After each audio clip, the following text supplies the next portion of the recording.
Greetings, YouTube family. I hope all is well. Hope you guys are more or less getting through this whole quarantine business and this COVID-19 hysteria. Hope you maintain it. This video is going to be a short one. More or less, this is motivational. Motivational in a sense, and this goes out to all you bass players or guitarists or people who specialize in one particular instrument. All of us like to be nice on our instrument. All of us like to be able, to lay it down and be known for laying it down on your particular instrument. This right here is about being more than just that.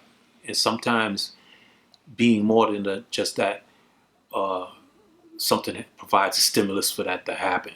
I know for me, speaking strictly about just being, a bass player, there have been times where I wanted to, let's say, write more songs or write complete songs and be known for more than just being a bass player, but for being a songwriter and a producer and doing other things other than that.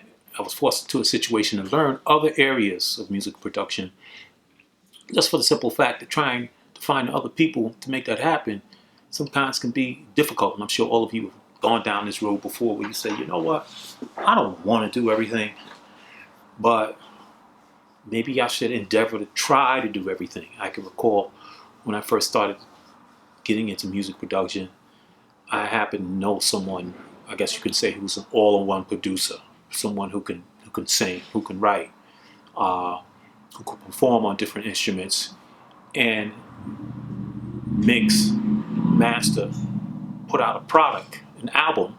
And in fact, this brother was nominated for a Grammy. He did a reggae album. Brother Abdul Mateen. I kind of consider him a mentor, so to speak, as far as branching off into other areas. He was the person who actually encouraged me to do that. Where I've kind of reached a point where, although I happen to specialize in bass, I can do a little bit of mixing, I can do a little bit of recording, I can do a bit of composing, and I can kind of make my way and navigate through playing other instruments other than the bass. And this is something, this kind of relates to what we're going through now. Use this opportunity where you're confined and you're in your space and you're trying to maintain, kind of go off onto another path related to music production, related to music business, administration, and things of that nature. Because you'll find that times where you kind of go off the beaten path and go off into another area to learn other things, where you have all of this downtime, at some point it'll become useful to you. Learning other things sometimes involves doing the research on your own. When you don't have, let's say, a classroom situation or a situation in which you have someone teaching you and you're paying someone, sometimes just opening up a book. Some of you may not like looking in books. I try to utilize all available resources to me in order to get to learn something and learn it well. Lots of times reading a book, when you get into a situation where you have someone providing instruction to you, it enables the person teaching you and mentoring you to take you a little bit further than the person who has not done their homework and has not done a little bit of research on their own. It allows you to kind of more or less accelerate a lot more faster to the level in which you're trying to get, or in which an instructor is trying to push you to. I'll keep that in mind. Very important. Understand that the times in which we live right now, information is disseminated in so many different ways that no one really can have the excuse of not knowing about something or knowing how to do something. YouTube, for example, this platform alone is more than enough for you to kind of springboard you into different directions and learning different things other than the things that you know, and expanding your knowledge base. Understand something.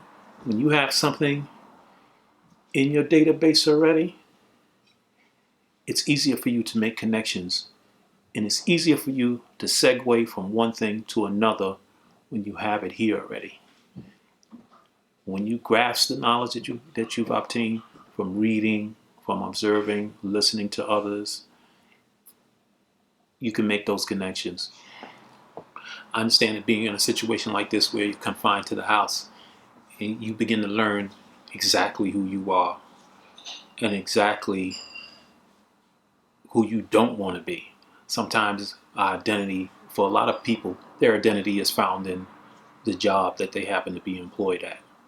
Take this time out right now to find out who you are, okay? Not what your occupation defines you as. If you can understand what I'm saying, okay? Sometimes it's just a matter of just kind of something that can be of use to you, that I found was of use to me, is to do a personality profile of yourself. And you can research that. That's something you can Google. I can remember in the course of my life, when I was attending high school, because I have a service background as well, there was something called an ASVAB, which was the Armed Service Vocational Aptitude Battery.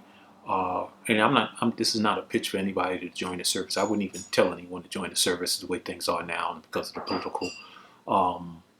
political climate that exists today in the world today. But when I was growing up, joining the service was a good thing because it allowed you to be exposed to a lot of geographical areas in the United States that you might not otherwise be exposed to, and just getting out into the world and experiencing things. But to get back to what I was saying, the ASVAB was something that tested your certain aptitudes in certain areas, and in these certain areas, such as math, writing, reading, understanding of mechanical principles, and then combining the raw scores from these individual tests that they gave you, they combine these individual raw scores into a composite to let you know what particular field you would be interested in. And that's just one example of finding out who you are, what you're good at. There are a lot of people who are running around in the world today that are employed and hate their job. And to all you people out there who are doing what you love to do, believe me, that's a blessing. There have been jobs that I've been employed at that I hated because I just felt like it wasn't me. But that's another story. But anyway, I just want to wish you all the best. Peace and blessings to all of you. And peace out.